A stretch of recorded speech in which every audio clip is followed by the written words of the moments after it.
Hello, bienvenue sur L7 Finance. Moi, c'est Lucla. Ici, sur cette chaîne, je te parle finance, argent, mindset, positivité, tout ça de manière très concrète et très fun. Donc, si pour toi, l'argent, c'est un sujet que tu aimerais bien savoir comment ça fonctionne, tu aimerais en savoir plus, tu aimerais en avoir plus, donc cette chaîne, c'est pour toi. Abonne-toi et parlons finance. Aujourd'hui, je vais te partager 5 habitudes qui me maintenaient dans la pauvreté. Et quand je te dis dans la pauvreté, c'est vraiment ça. Ces 5 habitudes bousillaient tellement ma vie que j'étais tout le temps sous l'eau financièrement. J'arrivais pas à m'en sortir, c'était catastrophique. J'avais des appels de mon banquier. Je recevais des courriers que je n'ouvrais pas d'ailleurs. Alors dès que je voyais estampiller la banque, je n'ouvrais pas ces courriers. Enfin, c'était vraiment rien n'allait, rien n'était à faire, tout était à refaire. Heureusement, je me suis formée, j'ai décidé de reprendre mes finances en main et aujourd'hui, en tant que coach, j'apprends aux personnes à en faire de même. Il est grand temps pour toi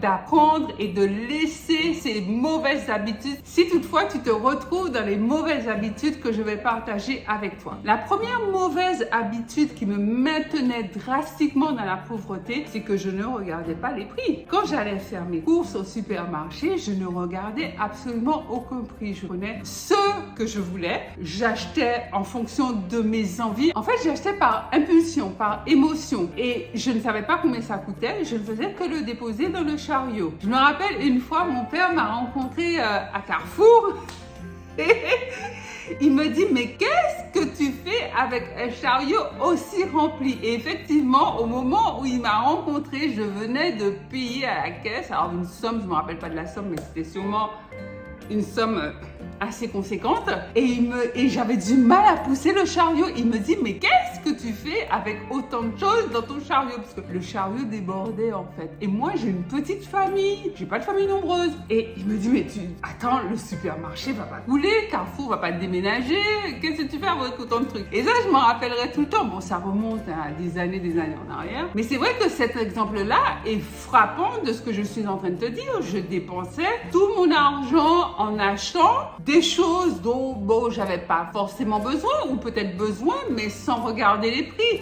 Forcément, à avoir ce genre de comportement de dépense, fatalement, les revenus ne suivent plus au bout d'un moment. Et c'était mon cas. Dans la même lignée, la deuxième super mauvaise habitude que j'avais, c'est que je ne surveillais absolument pas mes dépenses et je ne regardais absolument pas mon compte. Mais là, c'était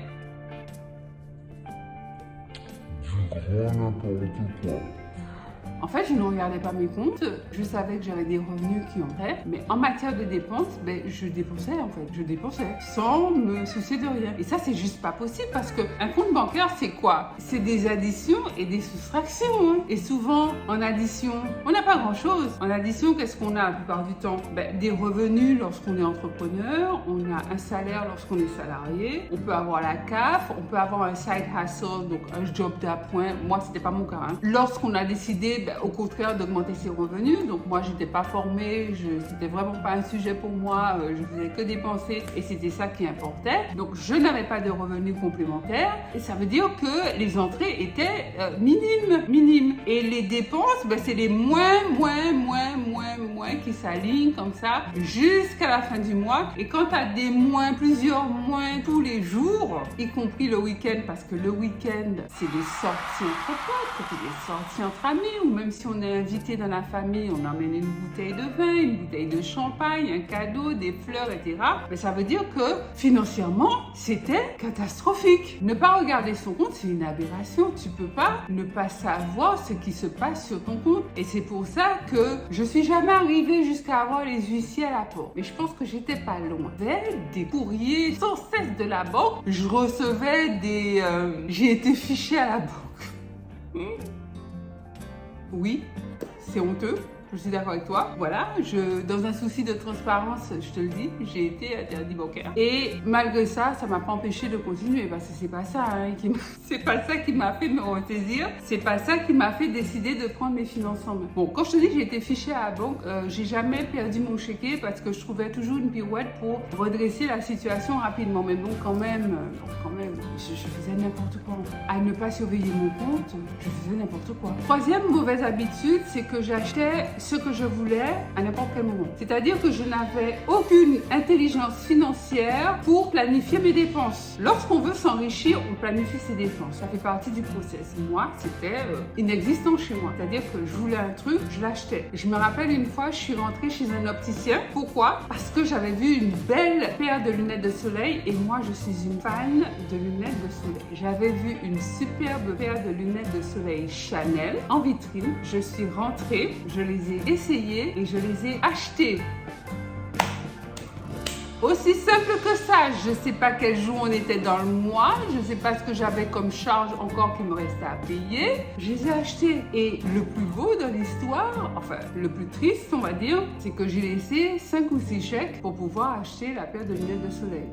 Non mais quand je te dis que je faisais n'importe quoi, quand je te dis que c'était vraiment des habitudes qui me maintenaient dans la pauvreté, tu comprends maintenant ce que je veux te dire. Et si je te partage ça, c'est vraiment pour que tu ne fasses pas la même chose. L'idée c'est de faire le contraire en fait de ce que je suis en train de dire, puisque là, avec ces mauvaises habitudes, c'est la voie directe pour la pauvreté. Donc si tu veux la voie directe pour l'enrichissement, tu fais le contraire. Je fais un petit break pour te dire que dans la barre de description, tu trouveras le lien pour un cadeau gratuit que je t'offre. C'est ton cahier pour des finances au top. Donc tu peux le télécharger tant que je le laisse en accès gratuit. Profites-en, tu as le lien dans la barre de description. Je reprends le cours de mes anciennes habitudes qui me maintenait dans la pauvreté. La 4e mauvaise habitude, c'est que je fonçais toujours sur les soldes, les promos et les prix bas. Ouais. Dès que les soldes arrivaient, je fonçais. Je faisais tous les magasins. C'est-à-dire que j'avais une frénésie des soldes et ce qui faisait que j'achetais des choses dont je n'avais absolument pas besoin. Dès que je voyais une robe, eh ben, je l'achetais parce qu'elle était en promo. Je voyais un objet pour chez moi, je l'achetais parce qu'il était en promo. Je regardais pas s'il allait avec ma déco. Je ne regardais absolument pas si j'avais déjà la même robe dans mon dressing ou un modèle semblable. C'était en promo, j'achetais. Je me rappelle une fois, j'ai acheté un appareil électroménager parce que c'était en promo et en fait, je m'en suis jamais servi parce que je n'en avais aucune utilité. C'était une sorte de blender, les espèces de mixeurs là, donc je l'avais vu en promo et je m'étais dit,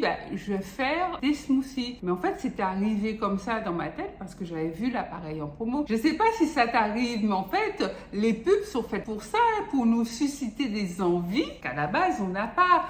Lorsque tu vois la stratégie marketing d'Apple par exemple, qui te propose de superbes appareils, super beau design, excellent, des fonctionnalités de malade, un truc de dingue, tu as accès à une sorte d'appareil avant-gardiste que personne n'a. En fait, qu'est-ce qu'ils font? Ils te vendent du rêve et ils créent en toi des envies de cet objet, mais qu'en fait tu n'avais pas avant d'avoir vu la pub. C'est simple, mais c'est pervers, hein. Et donc, moi, à chaque fois, je tombais dans le panneau. Dès que c'était les soldes, j'achetais. Et le fameux blender, là, en fait, j'ai jamais fait de smoothie parce que les smoothies, c'est pas mon truc. C'est resté là, en fait. Après, bon, avec le temps, je m'en suis servi parce que je faisais des jus, des choses comme ça. Mais à la base, c'était quand même un appareil dont je n'avais pas besoin. J'achetais tout et n'importe quoi. Et en fait, le fait d'acheter tout et n'importe quoi, lorsque ce sont les soldes, Black Friday, Cyber Monday, les promos après le Nouvel An, les promos des grandes vacances, etc. À force d'acheter ce genre de choses un peu inutiles, il faut se l'avouer, en fait, tu dépenses plus d'argent. C'est pas des bonnes affaires. Tu penses que tu fais de bonnes affaires, et en l'occurrence, je pensais sincèrement faire de bonnes affaires, mais en réalité, je dépensais plus d'argent puisque j'achetais des objets inutiles. Je continuais à être dans le processus d'appauvrissement. Aussi simple que ça. 5e habitude qui me maintenait dans la pauvreté, c'est que je dépensais tout mon fric et je dépensais même l'argent que je n'avais pas. C'est pour ça que le banquier m'appelait tout le temps. Je n'investissais rien. Je n'investissais rien. Et c'est vraiment à partir du moment où j'ai eu un déclic, et le déclic, je t'ai dit, ça n'a pas été le banquier, c'est l'être. Ça n'a pas du tout été le fait que j'ai été interdit bancaire, donc j'ai été fiché quelques jours à la Banque de France. Ça n'a pas été ça, hein, le déclic chez moi. Ça a été quelque chose de plus basique que ça, en fait, de plus simple que ça. C'est que En fait, une fois, j'avais emmené mon fils chez le médecin. Mon fils avait un pédiatre lorsqu'il était bébé, mais ce pédiatre avait une journée off. C'était le jeudi. Et mon fils est tombé malade, sûrement un mercredi ou quelque chose comme ça, et je l'ai emmené voir un médecin généraliste, un super médecin généraliste, peut-être même un peu meilleur que son pédiatre. En fait, ce docteur a requinqué mon fils, c'est-à-dire que à chaque fois que j'avais l'occasion d'emmener mon fils le voir parce qu'il était patraque, parce que je pouvais pas l'emmener chez son pédiatre qui était soit en vacances ou soit en journée off, il requinquait mon fils en 2 jours, quoi, maximum. J'avais pas besoin de le ramener, chose qui m'arrivait pour le pédiatre. Il lui donnait un traitement et des fois j'étais obligée de le ramener parce que le traitement ne faisait pas effet. Bref, donc j'avais emmené mon fiston chez le médecin généraliste qui lui avait donné son traitement, qu'il avait remis sur pied 1 ou 2 jours après. Finalement, qu'est-ce qui s'est passé? Quelques jours plus tard, je reçois un courrier me disant que le chèque que j'avais fait à ce médecin avait été rejeté par la banque. Et là, ça a été traumatisant pour moi. Et là, c'est ça qui a fait que je me suis ressaisie en fait. Parce que je me suis dit non, en fait, c'est juste pas possible. C'est pas possible que tu continues comme ça. Un, t'es une maman, donc tu te dois d'être un peu un modèle quand même.